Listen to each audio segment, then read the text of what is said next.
La parole de Dieu, elle est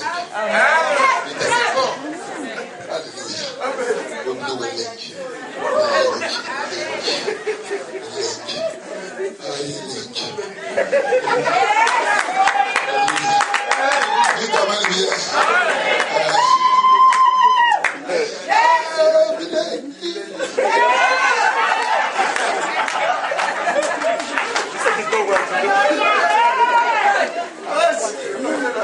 Je ne sais pas si tu sens ce que je sens là. Alléluia.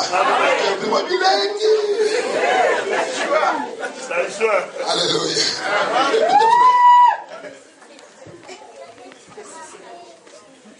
Quelqu'un est venu dire au maître, n'as-tu pas planté la bonne semence dans ton champ? D'où vient qui est aussi livré? Il dit clairement, c'est l'ennemi qui l'a semé. L'ennemi, c'est le diable. Et puis ils lui ont dit, est-ce que tu peux nous permettre d'aller les arracher? Le maître dit, laissez-les croître ensemble. Cohabitation. Laissez-les croître ensemble. Le diable va croître aussi. C'est là où les gens se posent des questions, comment les méchants prospèrent? Comment est-ce que les méchants prospèrent? Comment est-ce que celui-là, il ne crée même pas Dieu, mais il s'est marié? Alléluia. Dites amen bien. J'ai appris dans la parole de Dieu, laissez-le croître ensemble.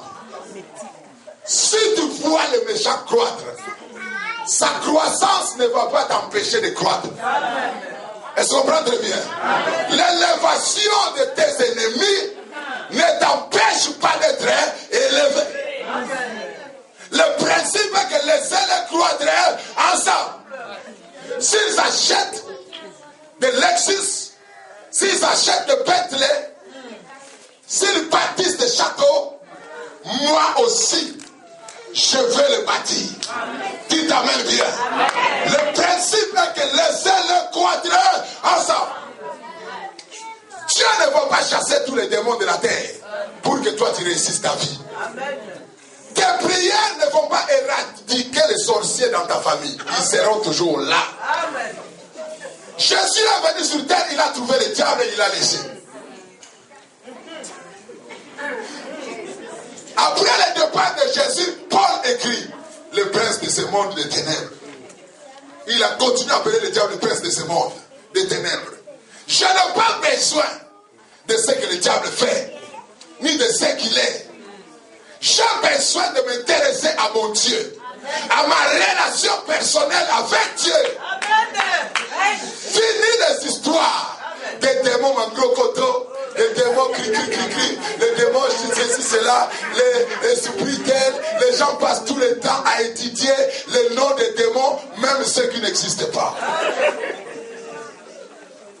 J'ai rencontré une sœur à Bruxelles et il m'a parlé. Tu sais, je dormais, j'ai senti un esprit m'a cocoline. Je dis quoi? Oh, elle a cité encore un autre esprit. Oh, Piangata. Elle me citait des esprits là et je ne comprenais pas. Je dis ça, c'est écrit dans quel livre? Non, on nous a enseigné à l'église. Je lui ai dit, est-ce que tu peux me citer les noms de 2 catégories des anges, des dieux que tu connais? Non, moi je connais seulement qu'il y a des anges. Je dis, tu connais des séraphins?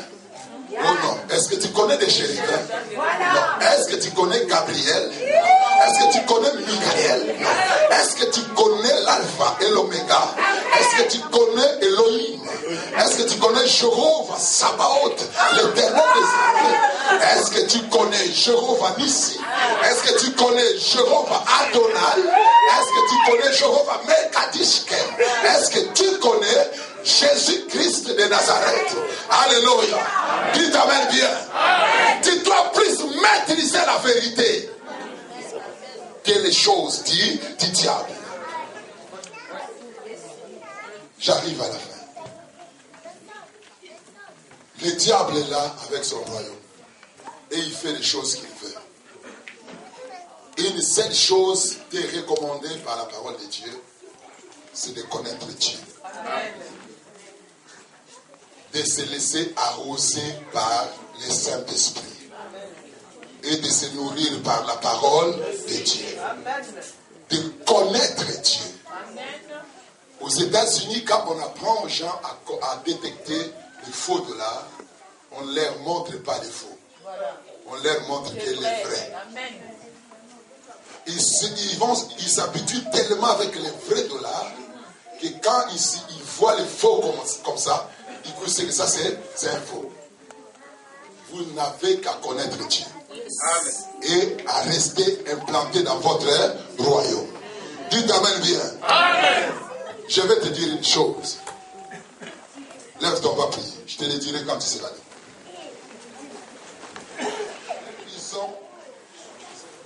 Ils sont des voisins. Le papa Kalala et le papa Boketchou ne s'attendent pas. Suivez-moi très bien. La maison de papa Kalala et la maison de papa Boketchou sont voisines. Amen. Mais papa Kalala et papa Boketchou sont ennemis à cause des antécédents dans leur vie antérieure. Alors, l'enfant de papa Kalala est entré dans la cuisine de sa mère et il a volé les madessous, les haricots. Alléluia. Et il est entré encore dans la chambre de son père, il a volé 100 €. Alors papa Boketchou a appris que le fils de papa Kalala a volé les haricots et 100 $. Il quitte chez lui et il entre dans la maison de papa Kalala. Et il commence à taper l'enfant de papa Kalala dans sa maison. Alléluia. Et papa Kalala est là. Est-ce qu'il sera content? Non. Non, dites amen bien. Non. Non, un amen puissant. Amen. Non, un amen fort. Amen. Cela veut dire, le diable a son royaume avec ses enfants. Dieu a aussi son royaume avec ses enfants. J'ai des imperfections dans la maison de mon père. Je peux faire des choses qui ne plaisent pas à mon père. Mais le diable n'a pas le droit de quitter chez lui et de venir jusque chez nous pour me punir dans la maison de mon père. Dites amen bien. Amen. Non, un amen puissant. Amen. Si je fais du mal chez moi, c'est mon père qui va me punir. Le diable sait qu'il n'a pas le droit de quitter chez lui et de venir me punir chez Dieu. C'est-à-dire, si un papa voisin qui ne s'entend pas avec mon père vient me taper chez mon père, c'est que c'est une provocation. Voilà. Dites amen bien. Amen. Non, c'est pas qu'il est venu me punir, mais il est venu prouver à mon père que mon père est irresponsable. Voilà. Elle se comprend très bien. Amen. Je vais dire aux enfants de Dieu qui ont l'habitude de dire, hey, tu as péché et le diable est venu te taper. Non, le diable n'a pas le droit de me taper. Amen. Dites amen bien. Amen. Il n'a aucun droit de me punir. Mon Dieu est responsable. J'ai un père responsable. Amen. Si je fais du mal, Dieu sait comment il va me punir. Mais ce n'est pas au démon de quitter le royaume et de venir me punir chez moi. Tout ça sont de fausses doctrines qui donnent au diable l'autorité même là où il n'a pas d'autorité. Ce sont des doctrines sataniques. Dites amen bien. Amen. Vous savez de quoi je suis en train de dire? Les gens qui combattent du matin jusqu'au soir. Qui combattront jusqu'à la fin de leur vie. J'ai appris dans la Bible, venez tous à moi, vous tous qui êtes fatigués et chargés, et je vous donnerai du repos. Quelqu'un me donne la main fort. Il y a des choses qu'on appelle des prières de combat. Il n'existe pas de prières de combat. La prière c'est un dialogue entre l'homme et Dieu. Je vais dialoguer par amour avec mon Dieu. Je lui parle de mes problèmes. Je peux lui dire ça depuis le matin jusqu'au soir. Mais comment la prière peut être un combat? Je combats avec qui? Et il y a des gens qui combattent Dieu. Vous vous battez des fois avec Dieu. Il y a des situations qui sont dans vos vies qui n'ont rien à voir avec les démons. Qui ne sont que des épreuves. Dieu est en train de vous éprouver. C'est la main du diable n'est pas là. C'est la main de Dieu qui vous introduit dans un désert. Et vous, dans ce désert, vous commencez à chasser l'esprit. Je chasse cet esprit. Je te chasse. Oh, je prends les bombes. Je te bombarde. Tu bombardes. Alléluia. Tu bombardes. Alléluia. Tu bombardes qui? Alléluia. Et là, quand Dieu voit ça, il se dit, oh, il me chasse. Il me bombarde. Allez. Il ajoute encore. La douleur continue. Toi, tu bombardes et Dieu te bombarde aussi. Soulevez-vous. Attention. Il ne faut pas combattre. Comme on dit en lingala, il veut lui combattre à combattre. Alléluia. Vous combattez n'importe quoi et n'importe qui. Le vrai combat spirituel, c'est votre foi. Amen. Combattez le bon combat de la foi. Croyez que vous êtes un fils de Dieu et que vous avez droit aux promesses de Dieu, même quand votre situation semble vous dire le contraire. Tu dis que je suis un enfant de Dieu et je reste dans mon identité d'enfant de Dieu. J'attends l'accomplissement de la prophétie. Quel que soit le jour et la nuit qui passe, je sais que Dieu est fidèle. Il finira par accomplir sa parole. Même si ça tarde, je vais attendre jusqu'à ce que Dieu va réaliser sa promesse. Quelqu'un me donne un amen fort. Il y a des choses qui tardent à cause de toi. Parce que tu es spécial. Tu es tellement spécial. Et Dieu n'est pas un restaurant de fast-food. Dieu n'est pas un malheureux.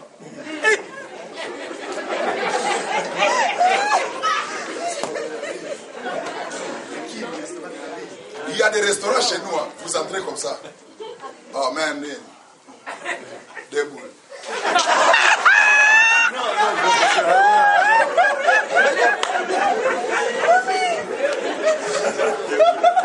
Dites amen bien. Ça